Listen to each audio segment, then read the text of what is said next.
Hermanos, que Dios les bendiga. Quiero que meditemos en esta ocasión sobre lo que dice Efesios capítulo 1, para recordar que aún en estos días, cuando abunda la mala noticia, nosotros los que confiamos en Dios, seguimos teniendo la buena noticia de la salvación a través de Jesucristo.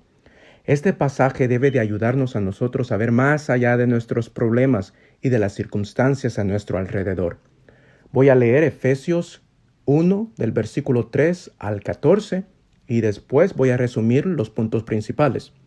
Dice así la palabra: Bendito sea el Dios y Padre de nuestro Señor Jesucristo, que nos bendijo con toda bendición espiritual en los lugares celestiales en Cristo, según nos escogió en Él antes de la fundación del mundo, para que fuésemos santos y sin mancha delante de Él, en amor, habiéndonos predestinado para ser adoptados hijos suyos por medio de Jesucristo, según el puro afecto de su voluntad, para alabanza de la gloria de su gracia, con la cual nos hizo aceptos en el amado, en quien tenemos redención por su sangre, el perdón de pecados, según las riquezas de su gracia, que hizo sobreabundar para con nosotros en toda sabiduría e inteligencia, dándonos a conocer el misterio de su voluntad, según su beneplácito, el cual se había propuesto en sí mismo, de reunir todas las cosas en Cristo, en la dispensación del cumplimiento de los tiempos, así las que están en los cielos como las que están en la tierra. En Él asimismo tuvimos herencia, habiendo sido predestinados conforme al propósito del que hace todas las cosas según el designio de su voluntad, a fin de que seamos para alabanza de su gloria, nosotros los que primeramente esperábamos en Cristo. En Él también vosotros, habiendo oído la palabra de verdad, el evangelio de vuestra salvación, y habiendo creído en Él, fuisteis sellados con el Espíritu Santo de la promesa, que es las arras de nuestra herencia, hasta la redención de la posesión adquirida, para alabanza de su gloria. Esta porción de la Escritura dice que nuestra bendición de parte de Dios no es física ni material, sino una que no podemos ver ni tocar con nuestros sentidos humanos. El beneficio es espiritual, es invisible. Sin embargo, es real y mucho mejor que lo físico, porque no es temporal, sino que permanece para siempre. Escuche bien todo lo que Dios ha hecho. Él nos escogió en Él antes de la fundación del mundo. Si usted y yo conocemos a Dios, no es porque nosotros le hemos buscado, sino porque Él nos eligió antes de fundar esta tierra. Él también nos predestinó para ser adoptados hijos suyos. Él nos hizo aceptos en el amado, o sea, en Cristo. La razón por la cual nosotros podemos acercarnos a Dios confiadamente y no ser rechazados es por Cristo. En Él también nosotros tenemos una redención maravillosa. ¿Qué quiere decir esto? Esto quiere decir que Dios nos compró y nos rescató por medio de Cristo de la esclavitud en la cual estábamos antes. Antes usted y yo estábamos vendidos al pecado. Seguíamos la corriente del mundo, hacíamos la voluntad de Satanás, mas ahora somos libres y siervos de la justicia y de Dios. Versículo 7 dice que Dios ha perdonado todos nuestros pecados en Cristo.